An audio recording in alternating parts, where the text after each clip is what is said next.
Hi, I am Zoe and welcome to Paranormal Extraction and my show. Today we have the magical musing of the rogue witch by the famous Cheryl Costa. And yes, I'm going to call her famous because she's done press, radio, she's had her own TV, and it goes on and on and on and on. Okay, I want to just let you know that I've read this book twice. I've heard a lot of people say, oh, a witch, a witch, a witch. Well, guess what? You're not going to get that with this book. And if you're going to have anything to do with witches, you need to read this first. So let's go ahead and meet Cheryl. Yes, I call you famous, all right? Your biography is unbelievable, okay? I know I brought up three things, but you also worked in San Jose at Lockheed. Was it Lockheed? I worked for originally IBM Military Products or Federal Systems back in it. It was the initial job coming out of the service, and then about 10 or 15 years into that, Lockheed bought us at the end of the Cold War. They were consolidating all their subcontractors, and suddenly one day we're part of Lockheed. So. Yeah, like you're so intelligent. I mean, I've seen your stuff, and it's just absolutely amazing. And what I loved is the UK. Okay, in the UK, you have big billboards and signs in subways. I mean, like of your picture. I mean, it goes on and on and on with UFOs, and I mean, it's just absolutely amazing. I don't know. Also, you were in the military, and two services, Air Force and Navy. Okay, and you also were a monk, and I don't know if I say monkess, monk, or. There's monks, there's nuns. You could say girl monk, women monks. Because my gender expression was a little bit on the blurry line, they used to refer to me as a nunk. A nunk. Okay, 7 years, right? Yes. Oh my gosh, unbelievable. And when I evolved out of those robes and was released from those robes, I'm an ordained yogi now, so I can grow my hair longer. I can be in a relationship, that type of thing. Yeah, it was amazing. Some of your stories about that and the weather, and I mean, it's just absolutely amazing. Now, I wanted to know first of all, I just want to say this again. Anyone is interested in the witches. This is not like the Wizard of Oz, where we have a dark witch and then a nice witch.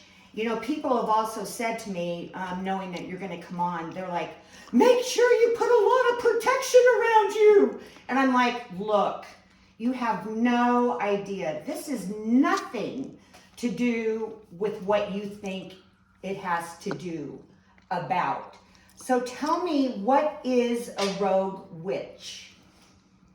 Well, when we were naming the book, my original draft manuscript had magical ravings of a mad witch. Okay.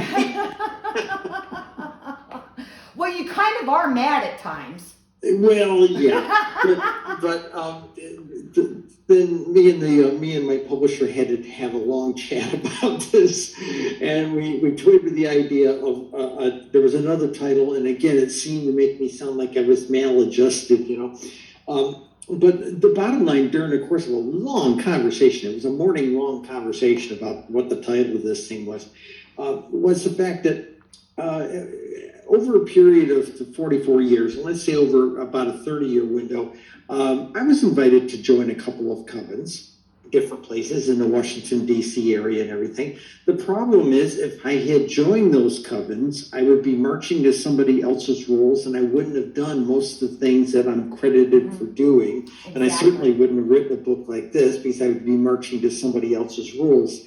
And my attitude was that, well, first thing, those 6 or 7 covens, once they were evaluating me, they decided I was too much of a wild duck. Yes, yes, you were. You danced, like you said, you danced to your own drum, and that's beautiful. Absolutely beautiful. So the idea of being a rogue was pretty. Look at the dictionary definition of somebody who's like on the outside of this, and cuts their own path. And I pretty much have cut my own path. My way of teaching magic is unique. It's absolutely totally unique because actually I used to have a metaphysical business, and I have kind of dabbled in both, good and bad magic. So a lot of these stores and a lot of things that I sold, people come in and they want to spell. Okay, they want to get rid of their boyfriend, or they want a love spell, or they want a money spell, as you talk about in your book. Okay, and they have no idea what they're doing, or they just go buy something off the shelf. Now, I know that you were talking about stats on how big the industry actually is, how many people are involved or buy these products. Well, the last I checked, it was about a $3 billion. People will tell me now it's between a $3 and $4 billion industry. Now, the thing you got to remember about those things, there's places you can go in, like in New Orleans, you can walk in. A lot of the stuff's available online. I did that. Okay, you can walk into New Orleans and walk into shops, and they got them all shrink wrap packages of a spell to get rid of your boss, or Yes. get somebody in your life, or whatever, and that's fine, but it's sold to the gullible if you think about it, because the average person doesn't understand the mechanics involved, and they don't understand the fact that they don't have the right inclination to make the stuff that's in that kit work. And that's the big problem right there. It's the old idea of the person that says, I don't want to spend $200 for a tune-up on my car. I'll get a book and tinker around it myself. And there's the old saying, to tune up the car, $100. To tune up the car after you've worked on it, $500. Yeah, exactly. Well, I know that you were talking about the robes and how, most people think witches dress and they wear these robes and all this, they buy all these crystal necklaces. Or a ton of gothy eye makeup. Yeah, gothy I had a TV producer who wanted all that witchy facade. And I said, this is what you get here, and he says, but you guys make it look like Samantha Bewitched. And I said, yeah. I had a teacher a long time ago. I had her for about 6 months, and she was she looked like a blonde Lucille Ball. Honest to God, she was just and she had this kind of look to her, but she could flatten you to look at you if she wanted to. She was really quite talented. I think the biggest issue, people get this whole, again, it's this whole, it's, okay, we go back 500, 600 years. There's this whole notion, the medieval church just got to get rid of the witches, we got to take control. Well, it wasn't necessarily about witches. Let us take control from women, which is what people are trying to do right now. Right. Okay. Okay. I saw a great meme this morning on social media that says the people, living beings that are not allowed to control their reproduction are called livestock. Oh wow. Okay. Think about that. Okay. Well, yeah, that's pretty heavy duty. So a lot of women, there's an awful lot of women who are very content not to vote and all that stuff. They think it's silly. Politics is silly, but it allows these stupid guys that seem to think that if you get raped, your body would just naturally get rid of it, and that type of thing. It's wrong. And there's 52% of the population in the United States are women, and it's time we stand up and we say no. Pass the Equal Rights Amendment, or we're going to stop spending money on this stuff. We're the major driver of financial commerce in this country when you think about it. Right. Okay? Right. Now, let's go back. Yeah, Sure, magic. I agree. Yeah, magic. But let me go back to that thing with the dark magic stuff. Yeah, I know, because I love this part of it, and because I went to the New Orleans shops, okay, and I have the special made robe from Salem, and you know, all the stuff that you bought and stuff, but you know, according to reading your book, I was very much into the dark magic. Okay. Well, wait a minute. Dark magic is gray. Right, Okay? I know you say that in your book. Magic is gray. It is if you get yourself psyched into this dark notion, okay, it's about how you're interpreting the magic and how you're projecting the magic. Exactly. Okay? And you actually talk about the repercussions of that. Please talk about the repercussions of going in and not knowing what you're doing and doing, let's say you want to do a spell against, you talk about in your book, okay, your boss. Let's look at it this way. It's not even, most people would never even see a magic store like that, okay? But somebody says, I'm powerless to do this thing that I need to happen. Maybe I should look at magic. So they run down to the bookstore and they get a book of spells. Yeah. Okay? And the first problem with spells is that it was written by somebody else. And the spell is essentially a prayer, but it's also designed to have certain mental imagery. And if that person doesn't have the same, if you don't have a similar flavor of mental imagery, it's not going to be useful to you. I'll give you an example. There used to be some spells. I remember hearing Ray Buckland talk about them. That one of them required a thing called a Negro's head. Okay, and it wasn't some Afro-American person's head. It was a form of wild cabbage, which was extremely dark purple. Right. Okay, to the point almost being black type of thing. Okay. It's the flavor of the, and you hear people talk about a spell with hen's teeth. Hens don't have teeth, right? Okay, but it's an herb that happens to look as if it was a chicken's beak with teeth. Yeah. Okay, so it's about visualization. It's about a picture. You cannot work magic if you cannot get an image in your mind to communicate to your younger self, that communicates to the force. Yes. Okay. Yes. Okay. I believe that that the way you describe things is kind of interesting because I've never heard of anyone describing things. But you talk about the negative repercussions of that coming back to you like tenfold. So if you are going to do something where you're not going into that, you're talking about it coming in back to you tenfold. Well, I don't. Okay, that's what people have told me over the years. I don't know if it's tenfold or 100-fold. You know, okay. I really don't. But the thing that people lose on that, worry about, you know, I can't. Oh, gosh, I've heard people over the years. Well, you know, if you do that wrong, it'll strike you blind. And I've seen people literally say, "Well, I'll take a chance on one eye." You know, that kind of thing. And it's. What are you willing to do? Giving the old idea, what are you willing to do that won't get you put in jail? And a lot of people tend to look at the magic. I'm powerless to do it through normal means, so I'm gonna maybe magic would be the way to do it. And like I said, they go out and buy a stupid book about this thing, and they can't. And one, they don't know. They think just. I had somebody literally come to me about a week ago, and it was about this guy who's been trying to work this spell for about 8 years.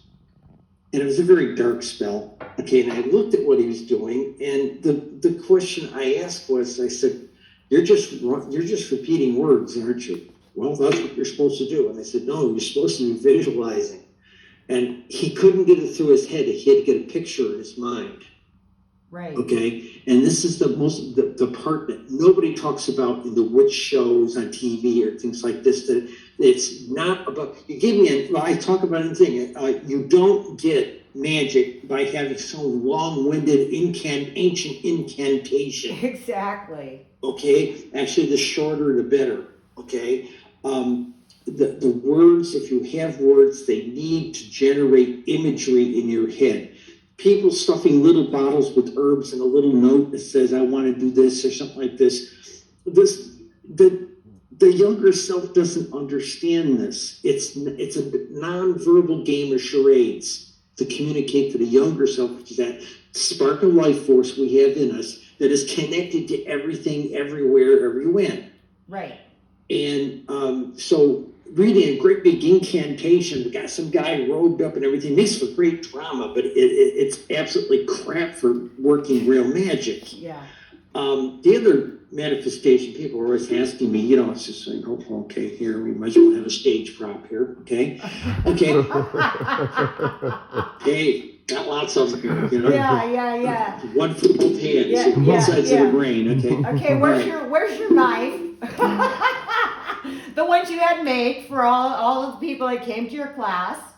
What? Box knife. Yeah, I know. Yeah, right. You don't have to buy. You were talking about, but you don't have to buy all this stuff in the store. No. I tell you, the goofy thing I tell people is that I do a class on the cost of witchcraft. Most people think it's a class about how much you should be paying for crystals and candles and things, And I take that on at some point.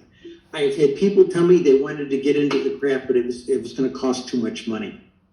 Okay. You wouldn't believe how many people have said that to me over 30 years. Okay. And I've been in the craft 44. Okay.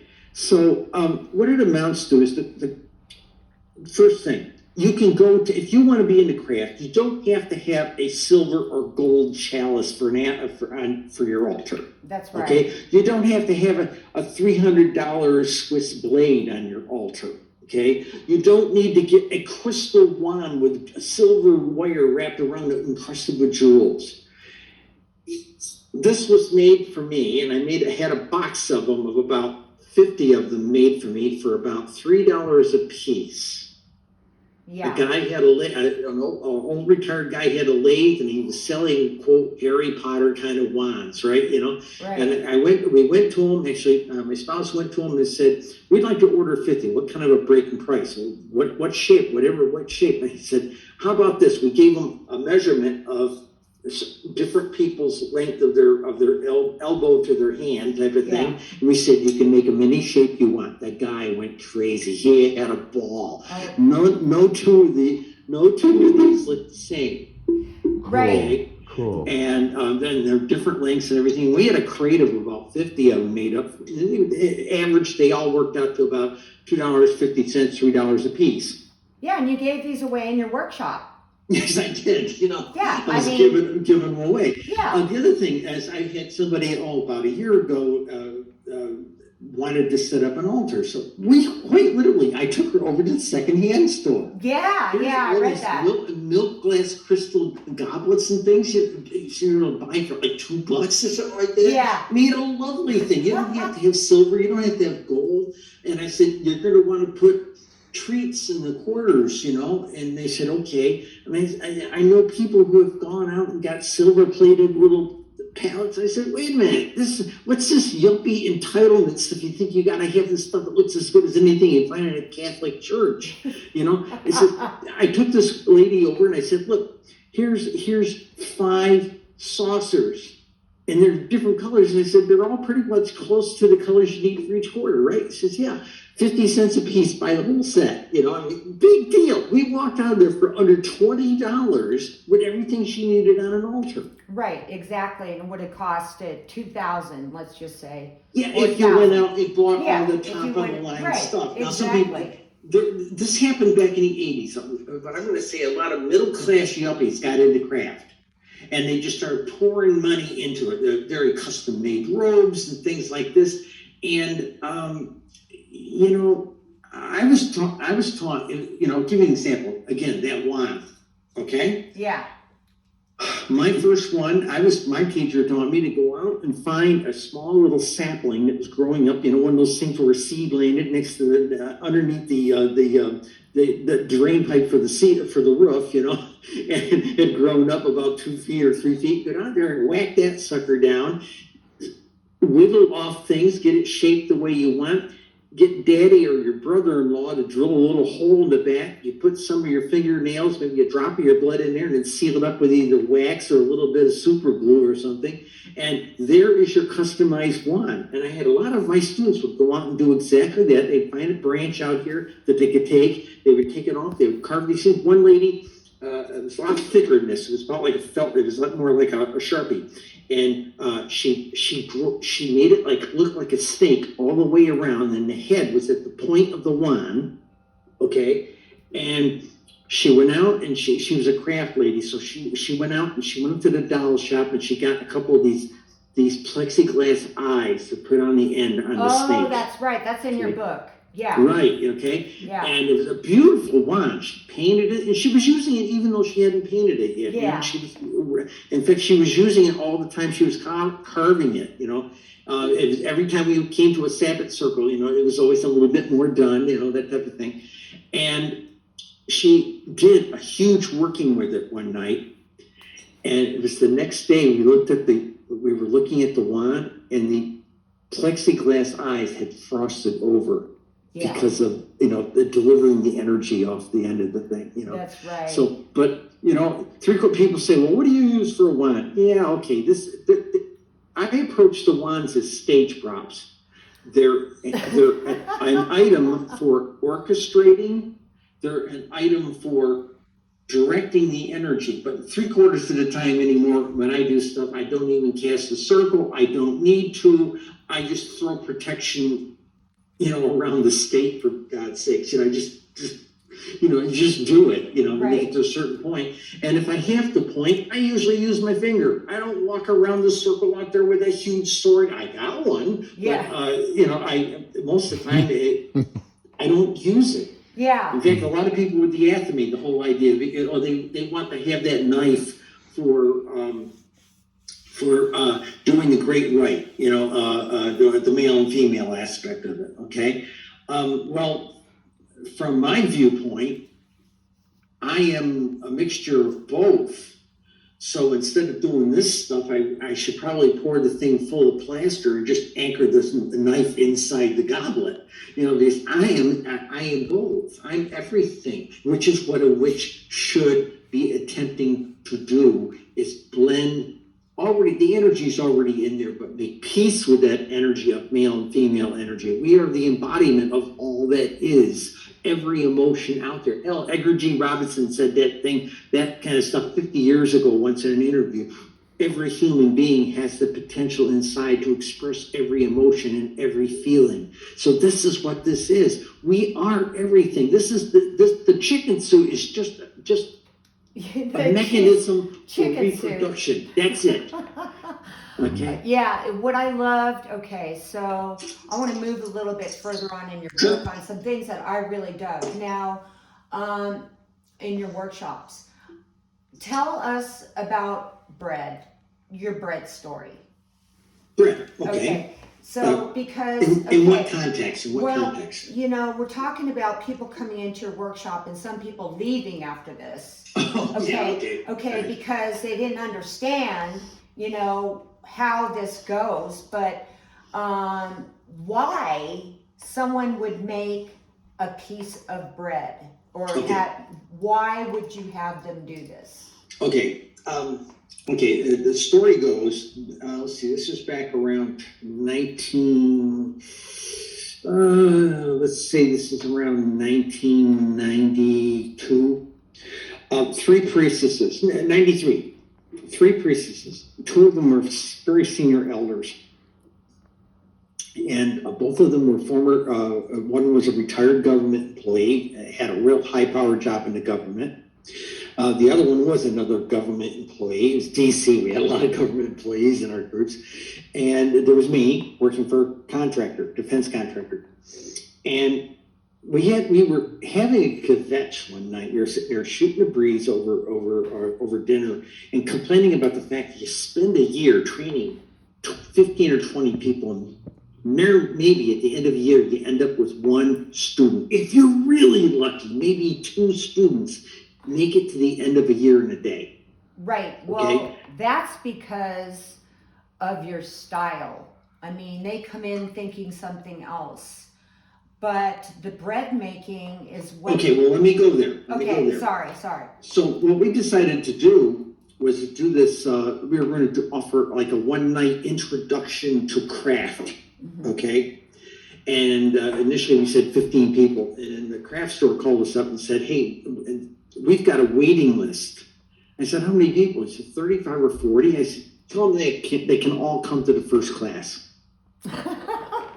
Yeah. Tell them they can all come. Yeah, we exactly. We ended up with 50 people. Oh my God. And because we were doing it in the store, they had to move displays out of the way, to have floor space for people to sit down. People were sitting on shelves, everything like this. And what we did, one priestess got up there and explained the community, our festivals and things that were available to go to a weekend someplace and, do a weekend event, a festival of sorts of just nothing but witches at some private campground or something like that. And she explained all that and how to plug into them. And she had a handout, okay? And then there was the second priestess got up there and she says, okay, you don't have to join a coven to be a witch. You can train as a solitary by yourself with a lot of reading and this type of thing. Okay, right. And then she also explained that there were tiers of different kinds of, what I call gaggles, circles, covens, and then there's different flavors of covens. There are some that are very loose. I was in one back in the 80s. We call ourselves the Thursday Irregulars. Okay. Of course you'd be in that one. Okay. And oh hell, in that one, there were couples. And I was a boy in those days. That's the other thing I have to tell people. Hang on, you have to be very careful with your magic because remember, once upon a time I was a boy. Okay. Yeah, that's right. Okay, be careful what you ask for. Yeah. Okay. Well, that's a good thing. Okay, so ultimately what happened was that she would explain the different levels, especially when you got up into the idea of an organized coven. There was the idea of just a bunch of you and your friends, and then there's the idea of thinking that getting in the coven is going to get you all your training, thinking that is school. And the problem is that there were covens, think of that as just your backyard coven. Think about the ones that are like the next level up that's becoming a little bit more elite. All the way up what we used to refer to as there's the vocational school, there's the 2-year school, there's the 4-year school, and there's the Ivy League schools. Think of it like that. And there were covens that were that organized and very, I'm going to call very venerable groups, right? Well, and they're hard to get into. Well, okay, what a lot of them would do, especially in the D.C. area, they would hold a introductory class, like, one of these free universities downtown, you pay $15-20 for a one-night class, and they would get people there who were interested. And at the end of the night, there would always be a handful of people say, how can I get into something? And they would start handing out cards. Well, here's a circle I think they'll take. What most people did not understand is that other Ivy League coven had a number of outside little farm teams, as they say in baseball, okay, farm team covens, okay, and they would have some of their people run these little farm team covens, so to speak, to find out who the talent was, and some of these groups just ran the way they did. Every now and then, somebody really shiny, they say, hey, we'd like them up in the next league, so to speak, right, and then they would try you out. Still not in that Ivy League coven yet. Right. Okay. And I found myself several times, probably about 6 times, in one of those middle-level farm team covens, because I apparently had talent. And okay, fine. But they viewed me as too much of a wild duck. I do it my way. You talk about that in your book. So that was an issue. But that was the covens. Okay, let's go to Brent. So people are, again, we still got 45 or 50 people sitting there in the room and say, okay, Cheryl, Lady Tashi, in those days it was Lady Cassandra. Lady Cassandra is going to teach you your first spell. Get your books out. And of course, people are sitting there going, I didn't bring anything to write on. That's the first bad sin you do, is go to a lecture like that and not bring something to write on. Right. So we had money, we had not money, we had paper, we had pens, we handed out to everybody. And I said, okay, I'm going to teach you how to make a simple loaf of white bread. And right there, 10% of the class got up and stomped out, muttering on their way out, this isn't real magic. I know. But Okay? But, okay, so the rest of the people there, after we let them leave, I pointed out to them, this is look, at some point you're going to want to do something like potions and tinctures and other types of what I'm going to call alchemy magic. And it's an exacting art, okay? And it is almost a form of cooking in a way. I said, you have to have that exactness. And for the people who don't believe that magic works, think it should be this repeatable experiment, I always challenge people who tell me, oh yeah, you witchcraft, it's not real because it's not a repeatable scientific experiment. And I said, okay, here, go home and make a loaf of white bread. Tell me how that works out. Okay? And 9 times out of 10, it don't work. Okay? Because what happened with these classes, okay? We lost another 5% of the class before the second class because they went home and they failed at making the bread. And I told them, I said, don't worry if your first loaf of bread is it crashes and burns. Don't worry about it. Bring it in anyway. I'll tell you what we'll analyze it, figure out what you did. It's nothing, no reflection on you. If you don't go home and make it, that's a reflection on you that you're not willing to try. Okay? Right. So what would happen is they came in and a tiny percentage, 3, 4, 5 people did not come back because they said, this is too messy. I thought witchcraft was burning candles and and chanting and things. What's this messy bread stuff, right? All right. What the bread is about is being exact, following directions. People who failed the worst with this stuff went home, didn't buy the brand of flour I told them to buy, didn't buy the brand of yeast I told them to buy, didn't buy an oven thermometer, didn't buy a kitchen thermometer to measure the temperature of the water that you're going to mix the yeast and some sugar in. They didn't measure the temperature of the oven properly. Most ovens run anywhere plus or minus 15 to 20 degrees off from what the dial setting is. Some, if it's an older stove, might be off as much as 30 to 50 degrees. That makes a huge difference when you're baking. Right. Okay. So these were things you have to take into account. You have to take into account all these things. And if you go home and you try to do a particular type of magic spell and you get all these things and you substitute something because you don't have something else, right. It's not going to work. And they did exactly that with the bread. And I'll give you an example. We had a couple of people came in, and the loaf of bread, instead of being up nice and mounded, it was like crusted up like the side of a cliff or something. And I looked at the thing and I said, okay, you didn't bake it last night like I suggested you do. You came home from work early and the oven was heating up and you just threw it in the oven even though hadn't been at temperature for 10, 15 minutes. Yeah, they couldn't follow. Now, I know you had the exact instructions. Yeah. And they're supposed to follow this exactly.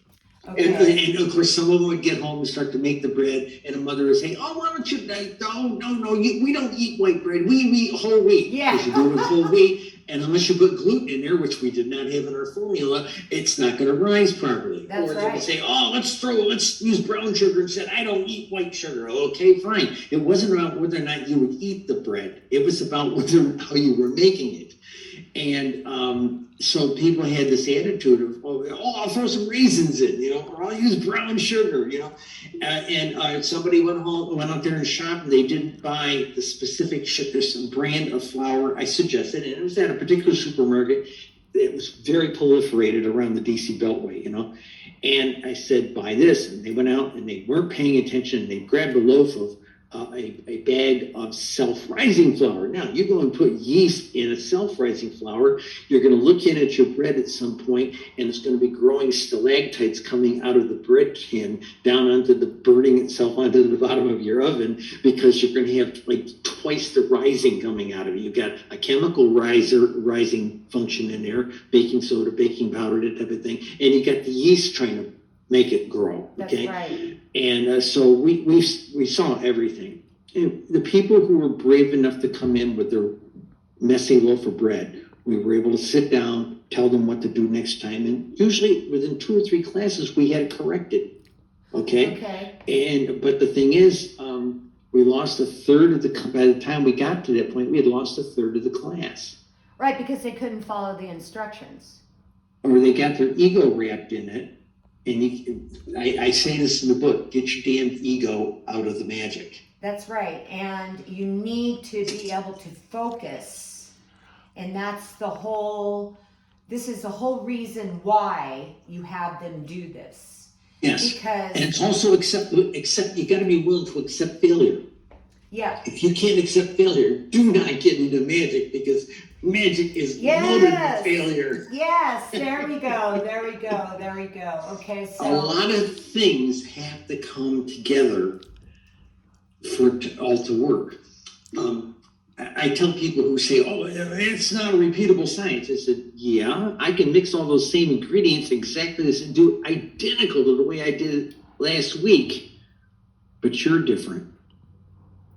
This week, you're different. You're a week older. You are different." Interesting.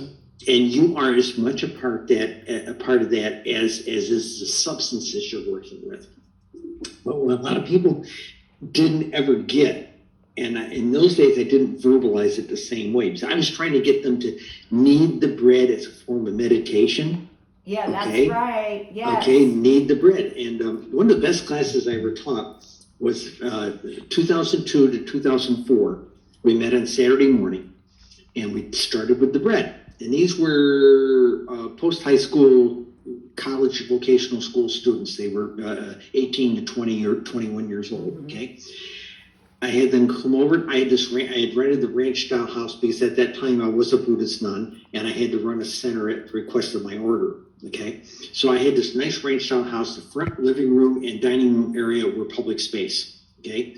I went out and got a whole bunch of cooking tins, the bread tins. And I went out and found like a dollar store and bought these big plastic bowls to mix in, things like this. Yeah. And then I went down to a place like Sam's Club and bought like a 50-pound bag of flour and a 5-pound bag of a bottle of yeast. Yeah. And I got all the cheap measuring tools I could get my hands on, okay? So they would get over there about 8 o'clock in the morning and work their dough till about 8:30, 8:45. We would start our lecture and put them in a bowl, put a damp, warm tablecloth or towel over top of the bowl to let the thing do its first rise. By 9 o'clock, we're sitting on pillows in the front room doing a lecture, doing a talk, doing a discussion, whatever it might be. And then by 10 o'clock, we're out there for another half an hour, beating that bread down, kneading it some more, not sitting there chattering back and forth. We're all being very quiet because we're all kind of focusing on the bread and loving the dough and all that kind of thing. Put it back in that bowl, let it rise a second time, go back in there by 10:30 and do another lecture for 45 minutes to an hour. Then come back out, put that dough in a baking pan and let it rise a little bit more, and then by 11:30 we're putting it in the oven to bake, and by 12:30 when we're done with our lectures, most of the time we're pulling out golden loaves of bread. Wow. Okay, and now some families looked at this, the people said, "Wow, excuse me. I love this part. Okay, go ahead. Wow. Maybe witchcraft isn't such this evil thing. My God, you came home, you're making bread. Wow, this is fantastic, Yeah. And it tastes great. And of course, some families look at it and says, "Oh my God, you put a spell on the bread. Oh my God, it's going to kill us." So, but on the other point, I did make to the students at some point after we perfected their bread. I did turn around and say, now that you've all got the bread down, let me teach you how to use it as a mechanism, as a metaphor for working your magic. That's and we right. taught them how to use the different elements we put in there, the yeasts for fire, the sugars, for, all these different elements, okay? And people found that was as good a tool for working magic as anything. See, a lot of people just want to sit down, mix up something, and be done with it in half an hour and go out and play basketball or go to the movies or whatever, and that's what they want to do. Oh my God, the bread making, that's going to take all morning. Yeah. I don't have time for that. I need something faster. I need something instant, Now, it don't work, that magic don't work that way, because you've got to. In fact, I've had students in the last couple of years, people I've mentored. I'm not taking on formal students anymore. And this one girl says, "How do I do this?" says the straightforward magic part is pretty straightforward. And I said, the magic part starts when you're driving around buying all the ingredients. The magic starts when you're at the supermarket picking out the things that you need. Okay, it's all part of it. You know, make it, the spell began with your shopping. So don't do your mundane, don't be looking at your phone every 5 minutes. Go out there and consider that shopping effort that you're doing focused as part of the ritual. It's right. The preparatory part of the ritual. That's right. Now, okay, so I mean, I love that part, but the other thing that I really like, and let's talk a little bit about your meditation in the book. And I absolutely, I mean, I have interviewed a lot of metaphysical people, and they talk about meditation and sorts and doing all this stuff. But I really love the simplicity of your description of meditation in this book. So describe the meditation part of it, because I think it's really important. Because I meditate, and people are telling me, oh, I can't do that. I don't have the time to do it. I just, you know, I can't sit there for 20 minutes and this and that and this and that.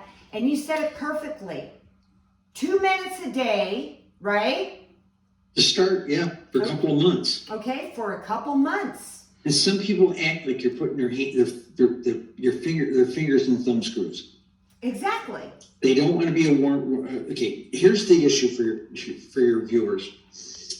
That 2 minutes at first, I tell people, set a kitchen timer, or you can set your phone. But I don't want your phone going off. So I'd really rather have your phone on airplane mode and turn on the timer. Okay, set a little alarm timer for 2 minutes. Okay. When you're initially starting out with the meditation, 2 minutes will seem like an eternity. Yeah. Because you're trying, I'm asking you to be alone with your thoughts. And we've got a culture right now that is completely geared up to keep you distracted. Yes. Okay? You can't walk into a restaurant anymore without 5 huge screens showing news and sports and all this stuff. They want to keep you distracted. It's part of the game. You got to keep people distracted. Can't let them think about things, okay? These aren't the druids you want kind of mentality, okay? And the problem is, trying to get you to be quiet with your thoughts is the key. If you can't quiet your mind, you'll never do the magic, because magic is about turning thought into form. And you have to have stable, focused thought in order to make the form, to yes. make the causes for that form if necessary. Okay? And that's where people get in trouble. And I tell them, give me 2 minutes a day. Oh, I don't have time, they tell me, you know. Well, then fine. Take 2 extra minutes next time you're in the stall at work, going to the bath toilet, and turn on that timer and give yourself 2 minutes in the stall. Well, you also talk about there's a walking meditation, okay? Yes. And then another one, which is laying down, or am I wrong? Okay, standing, walking, sitting, okay? I can't do lotus positions well anymore. Okay, some injuries I had in the service, my hips, I have a little problem with that. So again, a perfectly legitimate one to do is do a sitting meditation. And I'm not saying sitting in it over a big, comfortable, overstuffed chair. You're going to go to sleep, okay? Yeah. Take one of the dining room chairs, the stiff ones, okay? Sit on that. I have a stool that I pull out, and I do like 5 minutes in the morning, 5 minutes around lunchtime, and I do maybe 5 minutes in the evening after supper. Okay, and that keeps me on an even keel. Could I do 45 or 50 minutes? Yeah, I could, but I only, because I've actually given myself, back when I was in the monastery, I had 7 years to quiet the chatter. Now, what's this chatter? It's all the stuff that's running around in your subconscious, okay? It's all the little voices, your boss from 5 years ago yelling at you. It's all those things that give you nightmares, okay? And the trick is heck, my adult daughter said to me, oh, the stuff keeps rising up like a ghost in front of me. Yeah, just let it go. Don't fight with it. Don't argue with it. Don't try to hold on to it or whatever. Just let it go. Let it evaporate past you like a dream or a mist. Okay, just let go of it. And over time, if you do this 2 minutes a day, Americans are terrible about this. First thing, they want world-class teachers to come. They want the Dalai Lama to come and give them teachings that a parish monk can do for you. Yeah. Okay, they always got to have a world-class guy. And I had one of my lamas. This guy was the head lama for the Tibetan Orthodox tradition in North America. Okay, and he was going to give this weekend teaching, and they were charging very minimal to get in for the things. Basically, they were charging for lunch. Okay. And almost nobody came. Wow. So people in his coven who had marketing experiences, let us do it. They put together a threefold color brochure, and they charged $500 for the weekend, and they sold the thing out. Wow. Wow. Okay. Now what was different? Okay. Actually, anybody who actually came in and said, I can't afford to go to it, they let them in anyway, you know. But the deal was, Americans have this attitude, if I throw money at it, I can get there faster than you. Wow. Wow. Okay. And that's the mindset. Well, the bottom line is your skin has to be in this. You can come to all those teachings you want, but if you don't do the work after that teaching to quiet your mind, which is what this is about, it gives you peace. That was the trick for me to handle my combat PTSD. I had to handle all those demons. Yes. Okay. And my 7 years in the monastery was me grappling with that. Okay. Yeah, I got up to 45 or 50 minutes a day in meditation. I got to a point where I could do that. But you don't jump in. A lot of people in America think, well, if those monks can do it, I can do it. You know, no, they started when they were 7. Right, exactly. Okay. But yeah, I just love the 2 minutes a day thing, and you know, and after a couple 2 months or 3 months, you know, amp it up to 3 minutes a day. You know, yeah, but if you can get it up to 5 minutes a day, and start doing. Hear me out. 5 minutes a day, maybe then later, maybe 5 minutes morning, 5 minutes in the evening. If you can get yourself up to 10 minutes of meditation a day or 15 minutes in a couple of 5-minute sessions, you've got the quietness, probably got the quietness to do anything I'm teaching you how to do from a working standpoint. But if you aren't willing to do that, magic's the last thing you should be getting involved with. I understand, but you know what? I've talked to people about this, about the 2 minute thing, and it's like, they can't even do that. It's so, I mean, it's sad because they say they don't have time. Yeah. Or they But what do they spend the time on? They bow their head to the phone god 80 times a day. Mm-hmm. Yeah. Okay? It's a lesson in time management. I tell people the meditations, they're little vacations that I count first. I pay myself first with a little mini vacation. Right. Nice. Yeah, I agree with you. And actually, you know, I usually do my meditation in the morning, but I've implemented the meditation during my entire hour walk. So that works too. I just absolutely love that. And then I work on, like you were talking about, your PTSD and things like that, and that whole part of it during that period of my walking. Now, I also bring in what you also said is there's something you want very much in your life, okay? There's a dream that you have that you need to think about that dream and be very specific.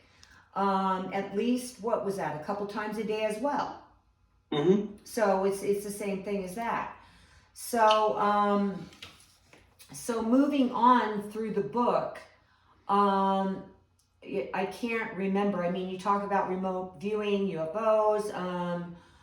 Okay, what that was about is people ask me, you know, if we're connected to everything in the universe, Mm-hmm.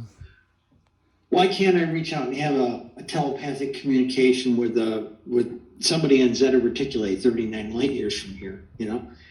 And the idea there is if you can't quiet your mind enough, you're not going to be able to focus enough to do that. Okay? Right. You've got to learn to quiet the mind. But something we discovered in remote viewing classes that I taught over 20 years was that, well, in remote viewing, you don't know what's in the target sheet. There's a little card, there's a little envelope with the target cue inside, and on the outside is a random number that was generated by somebody else, okay, and put on the outside of the envelope for you. And that envelope was taken out of a bag of maybe 100 envelopes, each with a different target cue. All right. Now the deal is, this is a form of what they call contagion magic, or I'm going to say the wrong word. It's a form of contagion magic. It's a connection thing. You're associating this information of that target, whatever it is. It might be a place, it might be a person, it might be, it can be the longitude of a statue in the middle of a park someplace. Okay? Right. You're, by putting that number on there, the military didn't understand it, but they knew it worked. If you put this number on the outside of the envelope for this blind target, people who quiet their mind and focus on that number will make connection to whatever that target is. Mm-hmm. Okay? So that's one way of doing it. And the bottom line is that we found out that certain people, when they were doing the remote viewing, is an organized, very structured form of what we call divining. And a lot of people in witchcraft don't do divining. Oh, I don't do that divining stuff. That's the first stuff you should learn how to do. In fact, I teach it that way, and I'm 180 out of other witches start teaching a little spellcraft.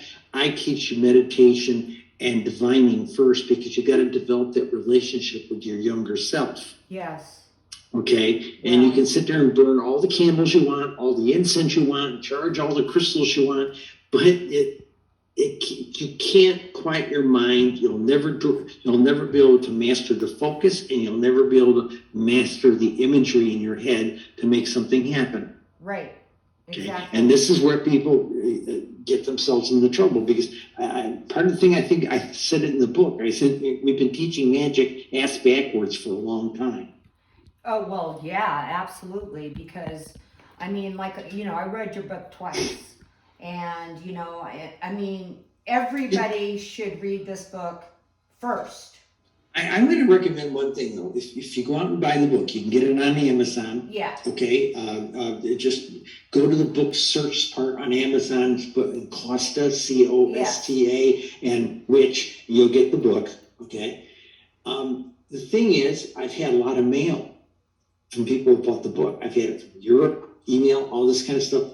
And one of the things that happens, they get the book and they said, I just started digging into it. And then I find out that you have a lot packed into every chapter. Well, yeah, that's why I had to read it twice. Yeah. And I was telling people, I said, if you want to do a skim read the first time you get it, fine. But my recommendation is you take a chapter and then think about it for a couple of days, and then come back and read another chapter. Mm-hmm. The other thing that creeped a few people out was I wrote it in a first-person style. So basically, there were people literally said, it was like I was in the room with you. You were talking to me, Right. Right. That's great. Now, Cheryl, I mean, this is fantastic, and I'm, like I've said, I recommend it to actually anybody. But my question is now, I don't know why my shoe is doing that. It's like going all over the floor like crazy, but that's probably because of the magic going on right now. But you have a show, okay? And so let's talk about, you have two shows. Let's talk about where somebody can find your show on your magic, and you also have people on, okay, as guests. Correct? Actually, now we don't. Actually, the producers came to me and they were analyzing the programs when I had guests on the program. Yes. And first thing, we discovered that people didn't want to sit there watching the imagery like we're doing right now, sitting there watching the rest of somebody's talking, everybody else sitting there with their finger up their nose, it was right. Stupid. But what was happening was I'd bring on a really talented guest, and they would warp past all of that interview for the last 15 minutes where I did a teaching every day, and they were just going to my teachings. Okay. So the producer said, why don't you just do we went to a non-video mode. We've gone to, it's like talk radio again. I'm old school talk radio. Yeah. Okay? So that's what I noticed. Yeah. They rebranded the operation to Casualties of Mars. Casualties of Mars Radio. And that's on, that is on Facebook. You can find it on Facebook, Casualties of Mars. It'll get you there. The other thing, you probably do a Google search for it, for Casualties of Mars radio show, okay? And then you'll find a link. You'll find links to a couple different shows. There's another mystical person. Her name is Joy Holland. She does a mystical show more on the beginner side. I'm more the intermediate to advanced side.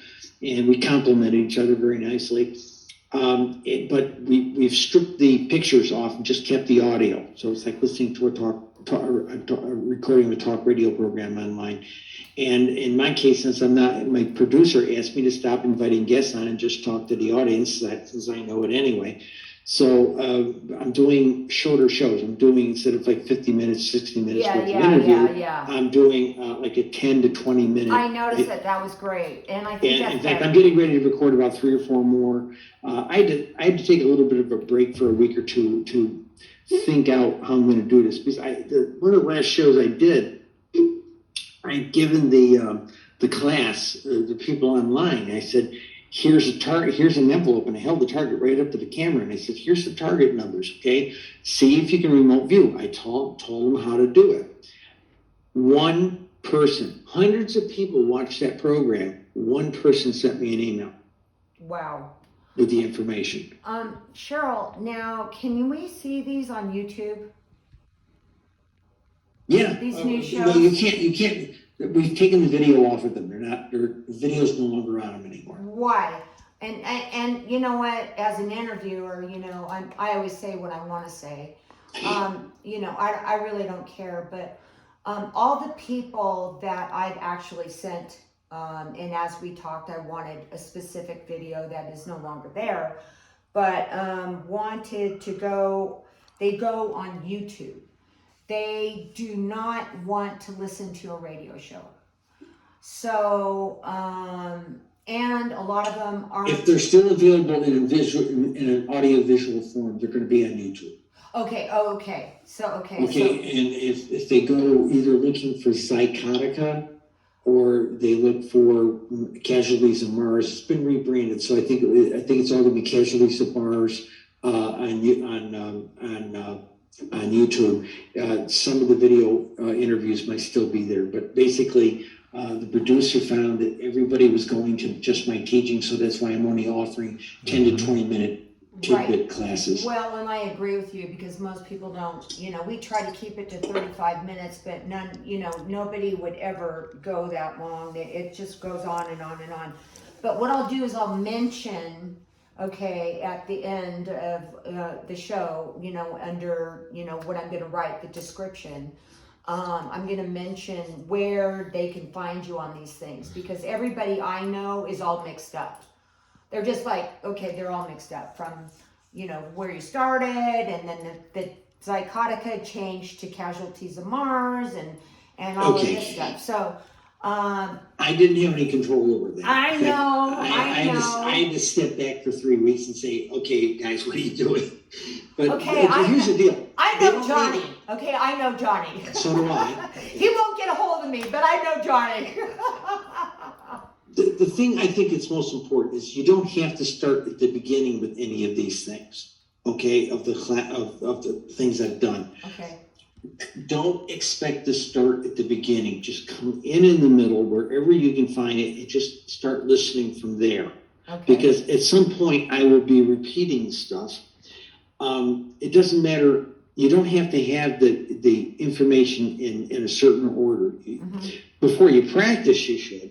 But the thing is, don't worry about practicing magic right away. Okay? Why don't you just come and learn what I'm talking about, do the head shaping, and then once you've had some of the head shaping, you'll say, oh, that's what she's doing. Here's the whole picture. Okay. Right. So, because what happens is I used to have people come into my class and they were coming in at every stage of training. Okay. So I just taught and I said, and if you don't feel you've got enough to do something, ask me, we'll talk. And if you do, if I think you do, I'll tell you you do. If you don't, well, just keep plugging along, learning how all this works. Or you're going to give them $5 and tell them to buy their own cup of coffee. Well, you have that in your book. Yes, I know. But I also tell them, for the person who sits down with me and says they want a love spell. Oh, they buy their card.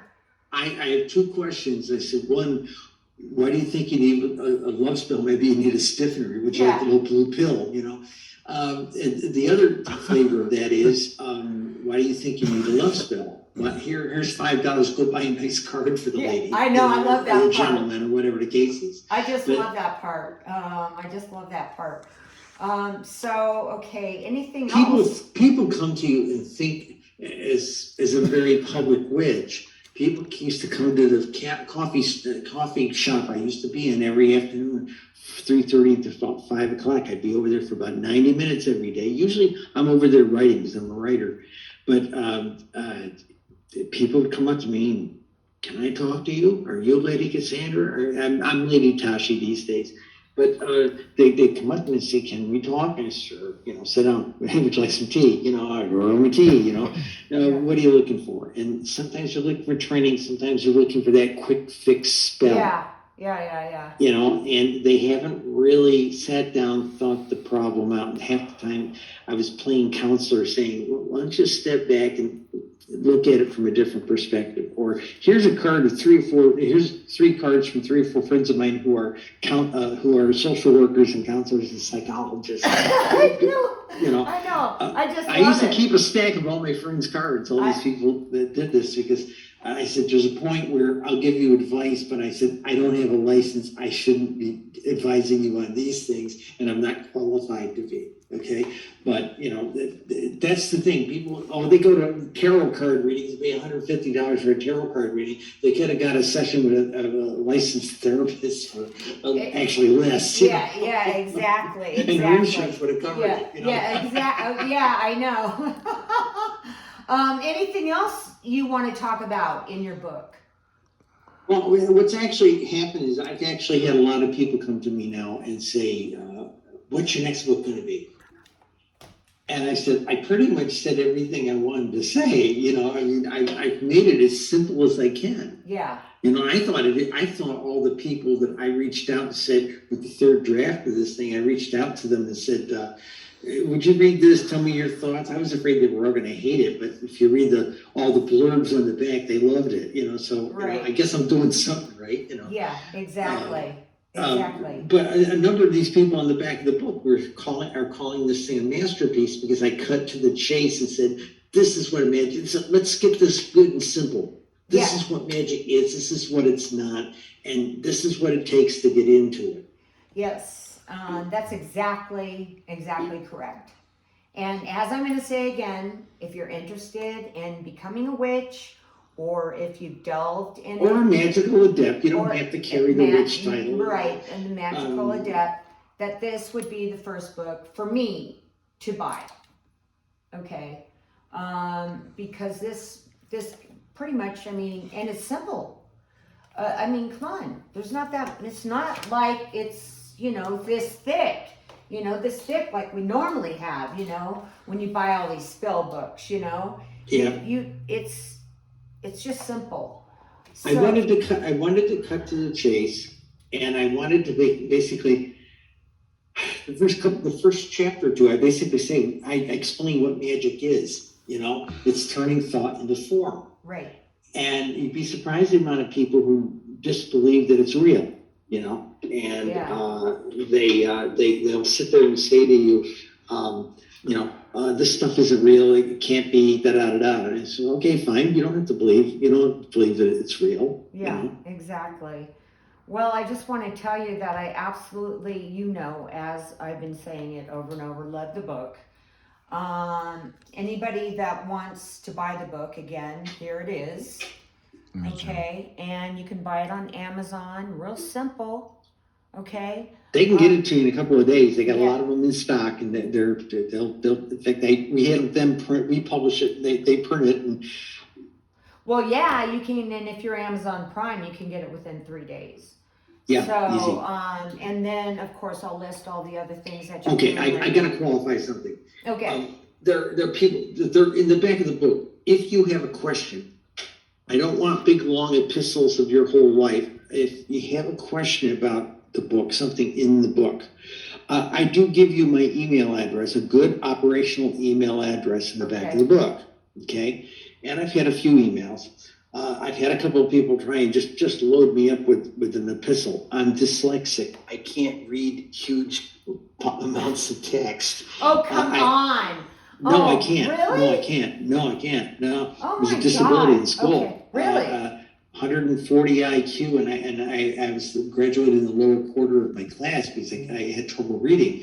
And it wasn't until I got in the Air Force they figured out I was dyslexic. Wow. At that time, they knew how to not correct it, but teach you how to work around it. So I literally, if somebody gives me a huge piece of text, I literally have to take 2 cards and make a little window and go up the text and go down the text only about 2 or 3 lines at a time in order to read it. Now, the other thing I do is if it's sent to me in email, I cut and paste it, drop it over here into a WordPad kind of program, and I got an automated thing, and I let the computer read it to me. Right. But I have a tough time reading regular stuff because it's just a physical issue. Exactly. So that I think that's the important people need to understand before they send me a big long thing. If you got a simple question about some chapter or something I said in a chapter, tell me what chapter it was, tell me what the issue was, and then ask me your question, and I'll be happy to answer it. Okay. Perfect. All right, that's absolutely perfect. I'm still accessible, even though I'm not taking on students. I retired Right. Yeah, at the end of 2021. But I'm not taking on students, but I will mentor people who read the book, and there's an email address in the back of the book that it's good. It's a brand new email address, and it functions just wonderfully. That's absolutely fantastic. And I just want to say that, I mean, you're fabulous. Come on, man. UK, let's think about it. Billboards and stuff in the subway. That blew my mind as well as everything. The one that shorted me out. I had a friend of mine I went to high school with, and he's a lawyer, and he was over in London. He gets back to the States. Cheryl, are you doing something in London? I said, yeah. This is just before we debuted the show, and for about 3 months before, Johnny was having my picture put up. My face was plastered all over London. The supermarkets, subway stations, bus stops. It was up on the electronic billboard at Wimbledon for 3 weeks. I know, I saw it. Oh, so my friend says, your face is plastered all over London. And I explained to him what the deal was. He says, well, jeepers creepers. He says, now I know you've made it. I didn't expect to go to Europe, see your face all over everything. So. I know. I just absolutely loved it. So. We don't forget, we're speaking to Cheryl Costa on Magickal Musings of a Rogue Witch. Cheryl Costa's right there. She looks, her hair's a little shorter now, and it looks like a little blonder than this, but we did see her stick on the cover. It's so anyways, I highly recommend it. And I want to thank you so much for coming on. I was actually really nervous about it because you're so huge. I mean, Cheryl, it's true. I mean, if you look at your biography, it's like, okay, so you had your own show on TV, and I mean, it just goes on and on and on. I'm like, wow, I've only done that. And the show was done back in the bad old days of the 90s. Yeah. Okay, and the result of that was I was producing it, and I had another lady who was the face of the program. Yes. And so we both showed up on all the press that was done, the TV programs are coming to see us and things like this. And the result of that, I'll show you how things have changed, okay? The result of producing that show in 1991 to 1993, We had a big story go out on us in the Associated Press. Next thing you know, with the 18th of June, you can Google this, by the way, 18 June 1991, Washington Post. You Google that and you'll pull up an article. People say, well, how did you come out of the closet? I said, the first sentence on the front page of the Metro section of the Washington Post in 1991. That's how I came out of the closet as a witch, okay? Yeah. And I'm Larry King. And of course, I was a little higher maintenance in those days, but my voice, I don't try to talk like this, you know. So it just was what it was. And 250,000 people called Larry King's show the night myself and Kestrel were on, and said, "A man in a dress on your program," you know. Yes, it was so funny. But the bottom line was, we were followed around by 4 different levels of government constabulary for months. Wow. You didn't talk Because they all believed all that stuff about, oh, witches are this, you know, we're gonna be sacrificing Right. babies in the backyard and all Right. that. No, that's not what we're about. I actually have from a month, about a year later, I have a copy of a Department of Justice paper. They thought what we were doing was going to be a trend, and remember, this is 1991, that by the year 2000, we were going to be on the satellites and we were going to be sacrificing babies on national television, you know. And that's literally what this evaluation said. Wow. And what they just did not get by not watching us, learning about what we really were, you know. And that's why we did the show, Right. a show about witches by witches. Although we are credited with a riot in Rome. I had a reporter from ABC News call me up and said, you know, you caused a riot in Rome? I said, what are you talking about? He says, you've been on the air for 6 months, right? And I said, yeah. He says, Italian People magazine came and saw you? I said, yeah. He says, Italian People came and saw you? I said, yeah. What did I say? People... Look, there's Look magazine at that time came to us, and Rome Channel 4. I said, okay. He says, well, the magazines hit the newsstand the same week, and you were on the covers. You and the show was on the cover. Yeah. I said, okay. And then he says, and Rome Channel 4, after the 6 o'clock news hour, between 7 and 8 o'clock before prime time, they did like a local news magazine, and there was all the footage their Washington bureau took of us in the studio recording the program. We had about 35, 40 other witches there doing a big circle in the TV studio and everything, you know. And all these women started coming out of the high-rise apartments, okay, into the alleys. And they were marching through the alleys of Rome, chanting. And they Wow. kept growing in number. More and more women were Wow, coming how out and wonderful. chanting. And when they got to the closed gates of the Vatican, they were shouting in Italian, 3,000 strong, I'm told. We are the witches, we have returned. Wow. Yeah. And I go, ooh. Yeah. Now, you got to understand, this is a $50 a week cable access program in 1991 time frame. That was the equivalent of a YouTube thing now. Yeah, okay? yeah.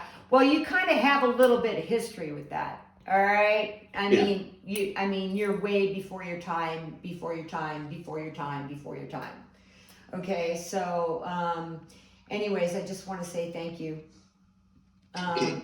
Anytime, Zoe, anytime, anywhere. I mean, it's just been absolutely wonderful. And I mean, I really appreciate Johnny Summers kind of turning you on to me, or saying, you know, yeah, she's cool to deal with, or whatever he did. You know something, me talking about craft on these Zoom meetings and things like this, that's actually, I'd kind of melted sort of back into the closet a little bit, you know, for some time now, because I haven't done the show since the early 90s. But I was always open about it on other talk radio programs I used to do. Okay, I did a talk radio program back in 1998 to 2001, and then I did another one on a Vegas station. That was in DC. Did another talk radio program for 3 years with a Vegas radio station. Okay, and so I'd kind of fallen back a little bit, out of the public eye. And what happened recently was, I'm drawing a blank, bear with me, turned 70 a week ago. Oh, Was it? come on. No, honestly, this You don't even look at, where's your wrinkles? I don't see them. But a little bit of gray hair you see here. I don't Okay. color my hair. I haven't done anything to my hair since '97. Oh, you're so funny. So, I don't look my age, but my family's also been known, like my mother got carded into her 30s, back when they didn't card people. Right, So, okay, yeah. okay, but the bottom line was, I did a lot of radio programs about UFOs. Yes. Okay, since my wife and I have written a lot of books of statistics about UFO, the number, we're doing the science. Yeah, Okay? I know, I've seen that. And they can find that on Facebook. And Yeah, they can yeah. find that Well, on... here's what happened. There's been a movement in the UFO community that some portion of these sightings out there are consciousness related. And a couple of these researcher hosts grabbed hold of me and said, "Wait a minute, didn't you live in a monastery or something?" And I said, "Yeah, I'd be on so would you be willing to talk about it?" So then next thing you know, I'm outing myself as a craft practitioner, and everybody wanted in on that, So, Yeah. So this is about the same time we were writing the book. And in my tradition, when you retire from craft, you're expected to, there's an expectation in our tradition that you write a book of your life in the craft. Right. And some people write a spell book, some people write about managing covens and things, And I decided to take on magical mechanics. Yeah, exactly. I think I got it right. Yeah, you got it right. So we know where to find you. And I think people are really going to understand what they're getting themselves into, which is a good thing. Okay? And it's just been absolutely fantastic. And I'm so glad you came on. And of course, I will send this to you as you asked me. Through instant messenger, okay? Okay. And by the way, anybody who buys a book, don't call me up and say, "Can I send it to you? Will you sign it?" I don't do that anymore. Okay? Thank you. You did it for me, and even more special. But we'll just keep that. We're going to keep that secret. Well, what we did with the UFO book, we got these little cards printed up, and it had a picture of me and Linda there, and I think I was kissing Linda, type of thing. And we would sign that, and if you give me your mailing address, we would just drop it in an envelope for 40 cents and mail it to you. And then you peel off the back, and you get stuck it on the title page of the book. Oh, wow. And we were thinking about doing that for this. Oh, okay. Okay, but we haven't gotten around to it. We moved here to Cleveland, Ohio back in December, and up until about 2 weeks ago, we were still unpacking boxes. And right now, we're producing another UFO book back there in that table. That is two church tables strapped together with a bungee cord, and that's our project table, and that's the current book we're getting ready to publish. Right. UFOs in Ohio, the state of Ohio, and where to find them. Yeah. And we're going to do one for every state in the union. Yeah, by a zip code too, but they can find all this on Facebook too. Yeah. Because you do a lot of that now. So do they go to, which place are they going to find that? The something of Mars? I'm sorry. Oh, Casualties of Mars. Okay, all right, great. Casualties of Mars Radio or something like that. Right. If you search Casualties of Mars Radio or radio show, you'll connect to it. Right, okay. All right, so we are going to say goodbye to Cheryl Costa today, and I hope everybody out there got something out of it, because if I read the book twice, you'll like it. Okay? Thank you, Cheryl. Bye now.